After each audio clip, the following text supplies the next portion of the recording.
Halo semua, balik lagi di channel Toraokun. Sebelum pembahasannya dimulai, silahkan klik tombol subscribe dan aktifkan lonceng notifikasinya supaya kalian gak ketinggalan info dan teori terbaru seputar One Piece. Buat kalian yang mau informasi tambahan soal SBS atau databook, kalian bisa follow Instagram Toraokun. Di sana admin akan memposting soal SBS, databook, dan berbagai teori singkat. Sekarang lanjut ke pembahasan. Melanjutkan cerita dalam chapter yang lalu, cerita dalam chapter kali ini dimulai dengan memperlihatkan keadaan dunia bawah Elbaf, tempat di mana Loki sedang berada saat ini.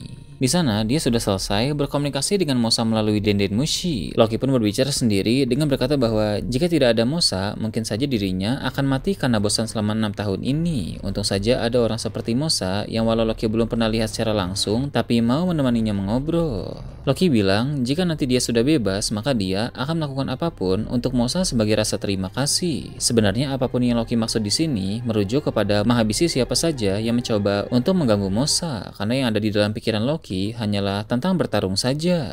Di sini terlihat bahwa Loki adalah orang yang sangat tahu cara balas budi. Untuk orang yang belum pernah dia temui seperti Mosa saja, dia mau melakukan apapun sebagai ucapan terima kasih. Bahkan sebelumnya juga Loki pernah bilang kepada Luffy, jika Luffy mau melepaskan rantai Loki, maka Loki akan mengabulkan permintaan Luffy untuk menghancurkan bajak laut mana saja yang dia mau. Meski dia terkesan jahat, tapi sebenarnya dia memiliki sifat yang baik dan kooperatif. Terindikasi bahwa sebenarnya Loki ini bukan seorang villain. Cerita kemudian beralih ke tempat lain di Pulau Elbaf. Di dalam rumah di suatu desa, sosok Mosa akhirnya diperlihatkan. Dia adalah wanita raksasa dengan usia yang mungkin sepantaran dengan Gear. Mosa memancarkan ekspresi wajah yang sangat tenang. Dia tampak sebagai wanita yang kalem dan pemalu.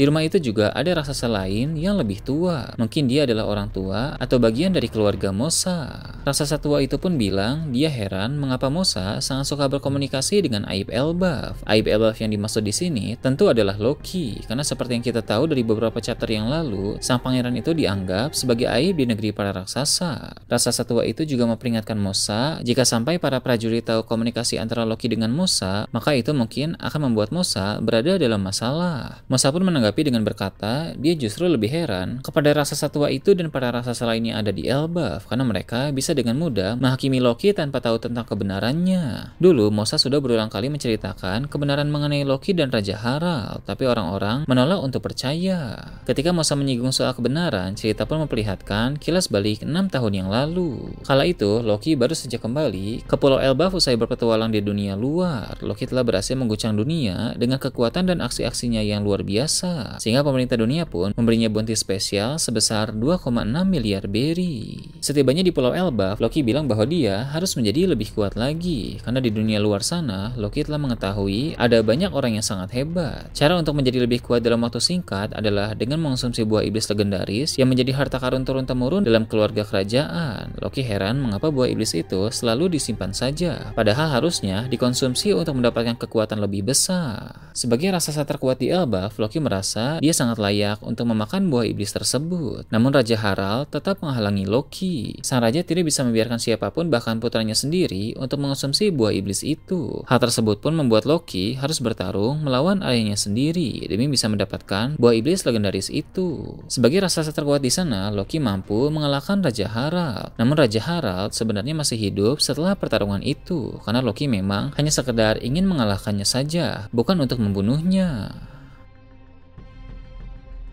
Ketika Loki pergi ke tempat penyimpanan buah iblis legendaris, tiba-tiba pria berjubah hitam muncul di hadapan Raja Harald. Pria berjubah itu adalah kembaran sang kesatria suci yang mendapat misi untuk menghabisi Raja Harald di sana. Mengapa dia mendapatkan misi itu? Jawabannya ada dalam chapter yang lalu. Ripley menjelaskan bahwa Raja Harald membawa pembaharuan di Pulau Elbaf. Dia membuat negeri para raksasa itu aktif berdagang dengan dunia luar, dan itu berdampak besar pada kemajuan di Pulau Elbaf sendiri. Pihak pemerintah dunia tidak menyukai hal tersebut, karena jika Elbaf aktif berdagang dengan dunia luar, maka akan ada banyak negeri yang mau bekerja sama dengan mereka. Citra Elbaf sebagai negeri yang menakutkan dengan prajurit yang barbar akan menghilang, sehingga banyak orang luar akan tertarik membangun koneksi dengan kerajaan Elbaf. Im Sama tahu berdasarkan sejarah abad kekosongan, dulu Elbaf itu adalah musuh pemerintah dunia, sama seperti kerajaan kuno dan juga Wano Kuni. Dia khawatir pada masa depan nanti, Elbaf akan aktif kembali menjadi musuh mereka, sehingga Elbaf tidak boleh berafiliasi dengan negeri-negeri lain, karena itu akan semakin merepotkan bagi pihak pemerintah dunia sendiri. Maka Raja Harald sebagai pemimpin yang membawa pembaharuan di negeri Elbaf harus dihabisi. Itulah mengapa Im Sama memerintahkan kesatria suci yang merupakan kembaran Sangs ke sana 6 tahun yang lalu. Kesatria suci itu pun bisa dengan mudah menghabisi sang Raja Elbaf karena kondisi raja tersebut memang telah terluka parah usai dikalahkan oleh Loki. Tapi walau seandainya Raja Elbaf dalam kondisi prima pun, kembaran Sangs itu tetap akan mampu menang karena kesatria suci itu memang sangat kuat. Saat kembaran Sangs menghabisi Raja Harald dengan cepat, ada Mosa yang mengintip dari ruangan lain. Ini mirip seperti kasus Wapol saat ada di Mary Joyce yang mengintip kebenaran di balik kematian Raja Kobra.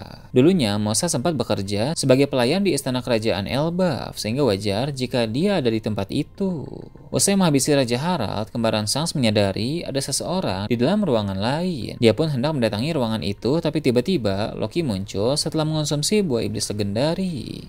Loki yang melihat orang misterius itu pun segera menyerangnya, namun kembaran Sangs mampu menghindari serangan tersebut. Saat tudung dari kesatria suci itu terbuka, Loki melihat wajah orang itu dan mengira orang tersebut adalah Shanks. Waktu itu, Loki belum pernah bertemu dengan Shanks secara langsung. Dia hanya pernah melihat Shanks di foto poster buronan saja. Jadi wajar bila saat melihat wajah kembaran Shanks itu, Loki langsung mengira bahwa orang itu adalah si rambut merah tersebut. Untuk menghindari konfrontasi yang tidak perlu, kembaran Shanks pun segera pergi dari sana. Ada dua alasan mengapa dia langsung pergi.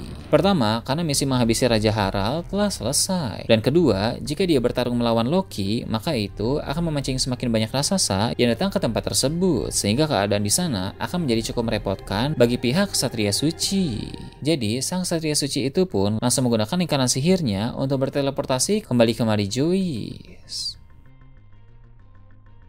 Setelah itu, para prajurit raksasa pun datang ke ruangan Raja Harald dan melihat Loki bersama dengan Raja Harald yang sudah mati. Mereka semua tentu langsung menuduh Loki menghabisi raja tersebut. Meski Loki sudah bilang bahwa dia hanya sekadar mengalahkan Raja Harald tanpa menghabisinya, tapi para raksasa di sana tidak percaya. Bukti ada terlalu kuat untuk merujuk kepada Loki, sang pembunuh Raja Elbaf itu. Ditambah lagi, sejak dulu memang sang pangeran Loki terkenal suka menimbulkan kekacauan dan berulah di Elbaf, sehingga tuduhan yang mengarah kepadanya menjadi semakin kuat. Loki pun tidak terima, sehingga dia mengamuk dan membuat kekacauan di tempat tersebut. Dia juga mulai mengeluarkan kekuatan dari buah iblisnya yang dikonsumsi secara sembarangan, sehingga terciptalah kehancuran besar-besaran. Hingga pada akhirnya, Shanks yang asli juga kebetulan sedang datang ke Pulau Elbaf. Shanks yang asli pun melawan Loki di tempat itu. Kemudian dia mengalahkannya dan membuat Loki dirantai di bawah pohon ada. Loki pun bingung mengapa tadi di dalam istana Shanks malah kabur, tapi sekarang dia malah langsung menyerang Loki.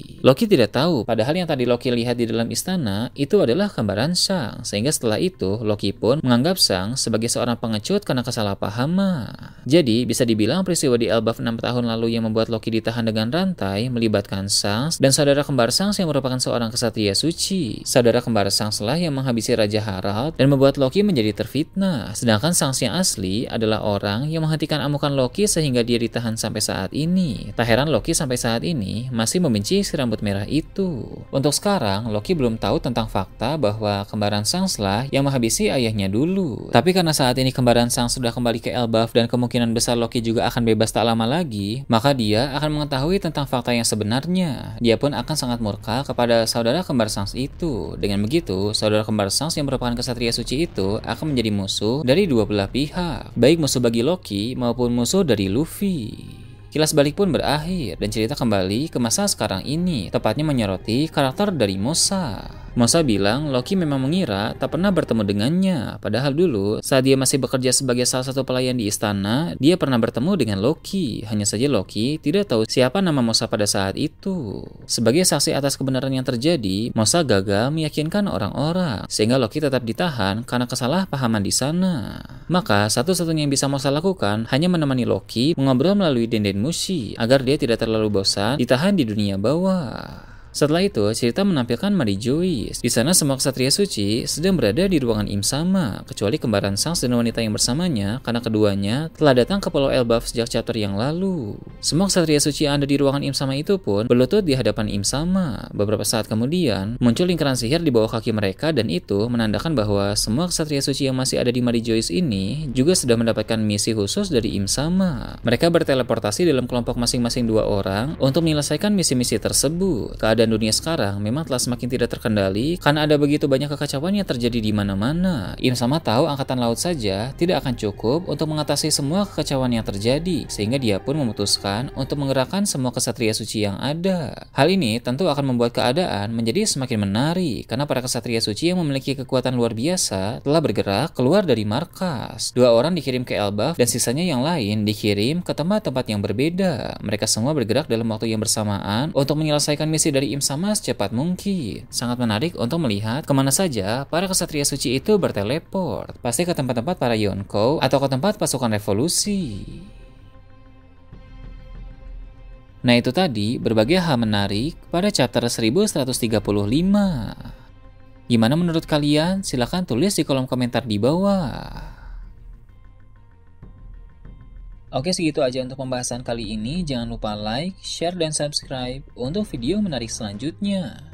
Gue Tora Akun, Shambles.